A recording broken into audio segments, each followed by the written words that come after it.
នៅក្នុងលោកហ្នឹងបងប្អូនអត់មានណាគេដែលហ៊ាននិយាយតែខ្លួនឯងខុសទេចូលតែចឹងកុំនិយាយមកដល់ជាពីព្រោះអីបើសិនឲ្យខ្ញុំនិយាយក៏ខ្ញុំនិយាយតែខ្លួនឯងល្អដែរឡើយបានខ្ញុំអត់សូវនិយាយតែណាក៏ដូចណាដែរបងប្អូនជីវិតមនុស្សគឺចឹងចង់ឲ្យអ្នកនៅក៏ប្រកបស្ដាប់យើងដោយស្រួលអត់ងាយទេបងប្អូនតើយើងចេះគ្រប់គ្រងគ្រួសាររបស់យើងជាមុនសិន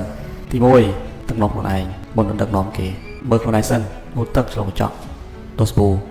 ទឹកខ្លួនឯងស្អាតនៅល្អនៅក្អូបនៅមនុស្សយើងបងប្អូនអត់អាចធ្វើការបកស្រាយលម្អិតជាក់លាក់អំពីមនុស្សដូចគ្នាបានទេពីព្រោះអីកំណត់ខុសគ្នាទីតាំងខុសគ្នាសន្តានខុសគ្នាជាពិសេសនោះគឺពេលវេលាហ្នឹងមកយើងអាចឃើញតែមួយផ្លេតដែលយើងបកស្រាយទៅតាមអ្វីដែលយើងឃើញតែមួយផ្លេតហ្នឹងវាថាជាបែបនេះតាមបែបនោះមកនេះអញ្ចឹងខុសគ្នាណាអត់អាចចាំបកស្រាយឲ្យលម្អិតចេះច្បាស់ដោយអ្វីដែលយើងបានឃើញតែមួយផ្លេតហ្នឹងឯងបើសិនជាភាពសាមញ្ញរបស់យើងមិនបានធ្វើឲ្យណាគេម្នាក់ឈឺចិត្តស្អិតទ្រូងឬក៏មានភាពក្តៅក្រហាយក្នុងខ្លួនទេយើងធ្វើដោយសេចក្តីសប្បាយរីករាយកុំមានសេចក្តីប្រមាទក្នុងខ្លួន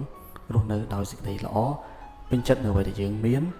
រស់នៅប្រកាន់សច្ចភាពប្រកាន់យុត្តិធម៌ចូលរស់នៅជាមួយភាពសប្បាយរីករាយរស់នៅកុំប្រមាទជឿបងប្អូនសេចក្តីល្អរស់នៅជាមួយសច្ចធម៌បងប្អូនសប្បាយចិត្តជារៀងរហូតអត់ប៉ះពាល់ដល់ណាគេអត់ឈ្នានីសដល់ណាគេមិនទើសមិនតល់ដល់ណាគេទាំងអស់រស់នៅដោយកុំប្រមាទ